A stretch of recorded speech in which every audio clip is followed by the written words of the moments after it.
Bakit ikaw ay umiiyak? Ikaw ba ay naliligaw?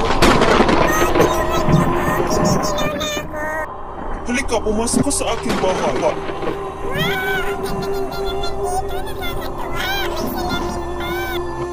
Kenshin, patunayan mo sa akin na ikaw ay tapat na aking tagapaglingkod. Sa ngayon ay aking napatunayan na ikaw ay tapat at may busilak na puso at aking tuturuan ng aking mga kaalaman.